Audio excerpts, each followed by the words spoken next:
বাংলাদেশে এই জিনিসটা খুব পরিষ্কারভাবে এস্টাবলিশ করতে হবে যে একজন মানুষ তার ধর্মীয় বিশ্বাস অক্ষুণ্ণ রেখে তার দেশপ্রেম প্রকাশ করতে পারে এবং সে দেশকে ভালোবাসতে পারে, দেশের আইনগুলো সঠিকভাবে মেনে চলতে পারে তার ধর্মীয় বিশ্বাস অক্ষুণ্ণ রেখে।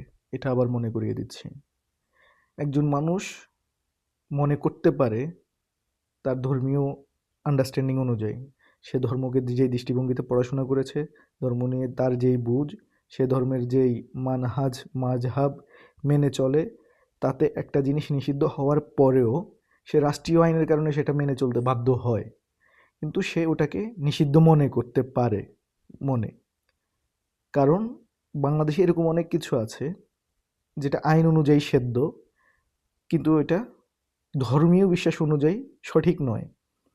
যেমন বাংলাদেশের ব্যাংকগুলো সুদের ব্যবসায় চলে, সুদের টাকায় চলে, কিন্তু সুদ ইসলামিক দৃষ্টিতে হারাম।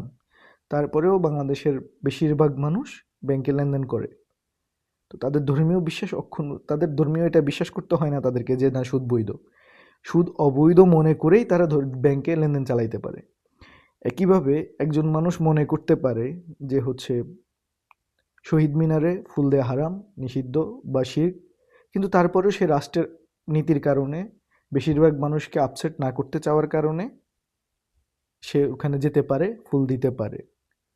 এটা হচ্ছে নিরপেক্ষ দৃষ্টিভঙ্গিতে।